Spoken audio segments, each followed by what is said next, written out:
My husband cheated with our pool girl. It was the start of a regular summer day when my life spiraled into a shocking revelation. My husband, Jack, and I were living in a sprawling mansion on the outskirts of Santa Barbara. A dazzling pool out back was the focal point of our lavish home. A pool we hired a young woman, let's call her Mindy, to clean. Mindy was a 22-year-old, energetic young woman attending the nearby university. Her eyes, as blue as the pool she was hired to clean, shimmered with youth and ambition. Her easygoing demeanor and diligent work ethic made her an easy pick for the job.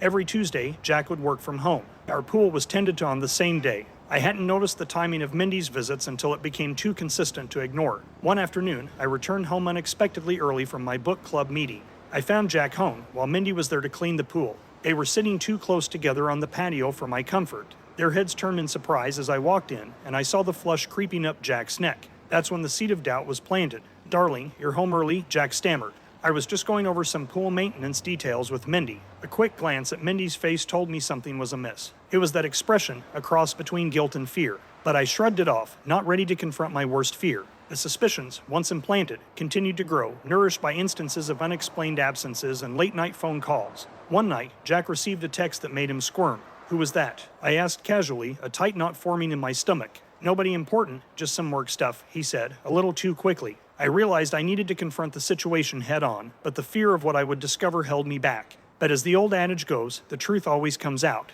A few weeks later, I was heading out for a luncheon with friends when I remembered I'd forgotten my favorite bracelet on the bedside table. As I walked into the bedroom, I heard Jack's voice coming from the ensuite. His voice was low, intimate, laced with laughter I hadn't heard in a long time. He was on the phone. "I miss you too," he said, and my heart felt like it dropped to floor. Jack had never been secretive before. He was always an open book, which made this change even more alarming. It was like watching a familiar road turn into a maze. I stood frozen, my heart pounding, as he continued his hushed conversation. As soon as Jack ended the call, he walked out and almost ran into me. The surprised look on his face quickly morphed into guilt, then dread. "We need to talk, Jack," I said, my voice barely a whisper. The conversation that followed was as painful as pulling teeth without anesthesia. With each word Jack spoke, my world crumbled a little more. He confessed to having an affair with Mindy. As he poured out the details, I felt a strange sense of detachment, like I was watching a movie of my own life. My first reaction was disbelief, then came the anger and the hurt. How could he do this to me? To us. We'd been together for over 2 decades, built a life, a home,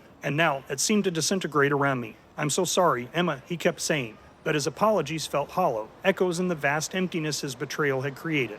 I asked him to leave. Watching him pack his bags was surreal. His clothes, his books, the little trinkets we collected from our travels, everything was tainted by his betrayal. With each item he packed, the reality of our situation sank deeper. Once he left, I was alone in the house, the silence deafening. I walked to the pool, the scene of their betrayal. The water shimmered under the afternoon sun, the reflection mirroring my shattered world. In the days that followed, I fell into a routine of sorts. There was a numbness in my heart, and every day was like wading through a fog. Jack tried to reach out, but I couldn't bring myself to speak to him. The hurt was still too raw, too fresh. Eventually, I decided to confront Mindy. She deserved to know that her actions had consequences. The next Tuesday, I was waiting for her. Mindy arrived, her face breaking into a smile as she saw me. The smile froze when she saw my expression.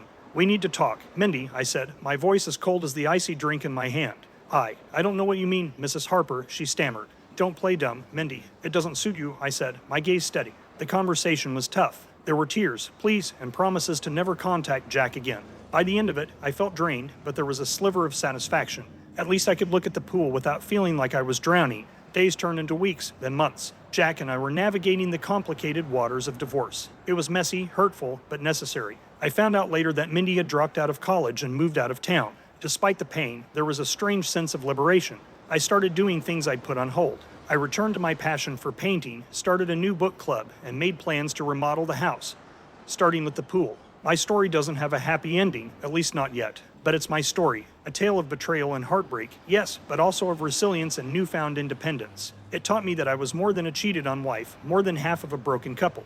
I was a woman who could stand her ground, rebuild her life, and swim in her pool again without the ghosts of her past pulling her down.